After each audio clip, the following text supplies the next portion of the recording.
Do not do these 5 things when it's time for you to buy real estate. Hi, I'm Paul Smith Powers with Power Real Estate, and I've been in the real estate business for over 30 years.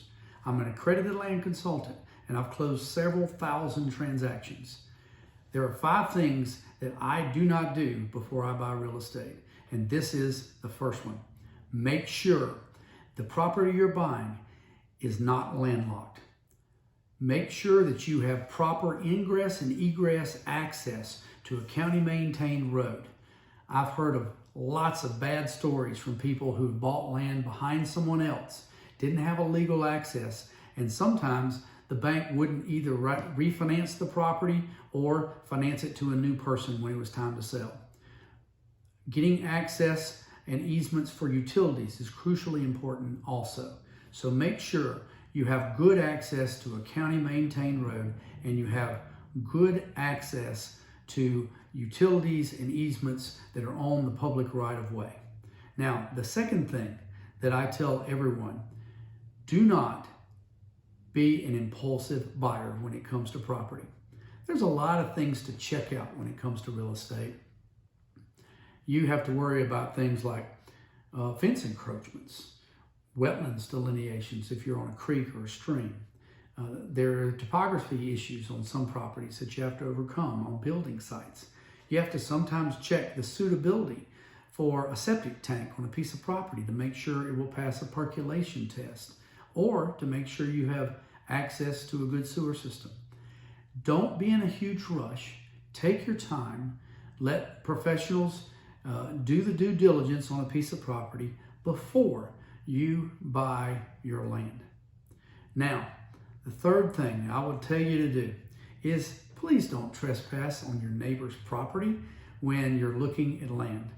Just because you want to see a piece of property does not give you a public right-of-way over someone's backyard or on other people's private property. I've seen a lot of people walking over sometimes my property to look at something else, and make sure you have permission to be on the land that you are looking at. We are in an area where a lot of people like to hunt, so you don't want to run across someone in a tree stand if you're on the wrong piece of property when you're looking for land. So don't trespass on someone else's property.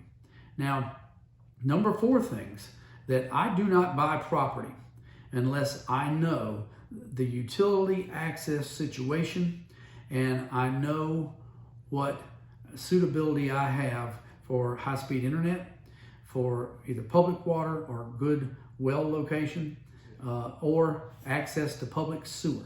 So make sure that you know what availability public utilities have to your property, and do not buy property without knowing your access to public utilities. Now, the 5th thing that I do not do, and I would never advise someone to buy property without a local real estate land sales professional. Make sure the realtor that you're using is very used to selling rural property or land in the area that you're used to buying.